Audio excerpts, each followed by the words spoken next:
Senhor presidente, nobres colegas, aqui eu falo a respeito daquela, entre aspas, professora da Universidade Federal Fluminense, Jaqueline Muniz, que às 23h59 diz o seguinte: a polícia deve utilizar pedras ao invés de fuzis. E à meia-noite ela solicita proteção policial, porque está sofrendo ameaças.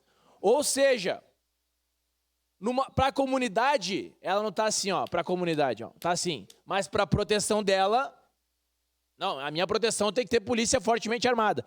Outro ponto, o senhor Luciano Huck vai em rede nacional, cara de choro, um ator, vai lá e diz o seguinte: estou muito triste com a operação que aconteceu. Por que que a polícia é assim tão letal? Meu Deus do céu. E aí, numa oportunidade que ele vai na comunidade, vereador Iago Morandi, de quem que ele pede apoio? Do Batalhão de Operações Especiais, com fuzis, para a proteção dele, para ir lá e gravar alguma coisa lá naquele local.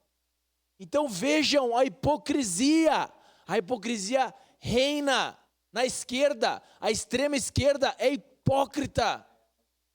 Ela diz que não defende, ela diz que não precisa de armas, e no outro momento precisa. Paralelo a isso, nós vemos o seguinte: o próprio presidente da República disse: não tem GLO, não tem GLO. E aí vai e decreta GLO para a COP30. Aí pode. Outro ponto, não tem utilização de blindados, negou 3 vezes. Aí para pegar animal silvestre, a Polícia Federal usa blindado. Faz um esquema máximo de segurança para pegar animal silvestre. Então veja, concluir, os animais silvestres valem mais do que você que mora na comunidade. Essa é a visão que o governo demonstra. Muito obrigado.